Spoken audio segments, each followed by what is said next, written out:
নমস্কার বন্ধুরা, আজকে আমি দারুণ একটা রেসিপি করে দেখাবো মসুর ডাল আর ডিম দিয়ে। তো তার জন্য এখানে আমি গ্যাসটা ধরিয়ে নেব। তো আমি এখানে মসুরির ডাল নিয়েছি, 2-3 বার ভালো করে ধুয়ে নেব। তো আমি এখানে জল গরম হয়ে গেছে, এবার দিয়ে দেবো মসুর ডাল। আমি মসুর ডালগুলোর সাথে 2টো চেরা কাঁচা লঙ্কাও দিয়ে দিয়েছি।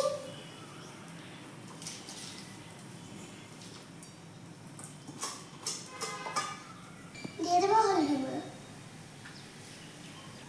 দিয়ে দেবো লবণ, জিরে গুঁড়ো। আমি এবার ঢাকা দিয়ে সিদ্ধ করে নেব।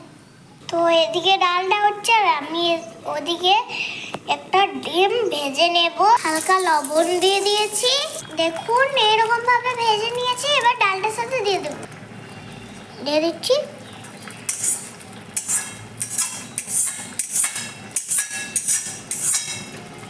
দেখুন, তো ডালটা আমি ঢেলে নিয়েছি আর এদিকে কড়াই তেল দিয়ে দিয়েছি।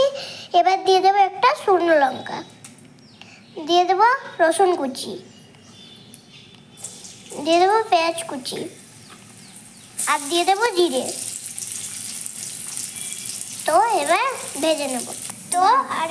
তো ফুটিয়ে নিলে আমাদের ডাল রেডি। আমাদের ডাল হয়ে গেছে। তো এবার আমি টেস্ট করব।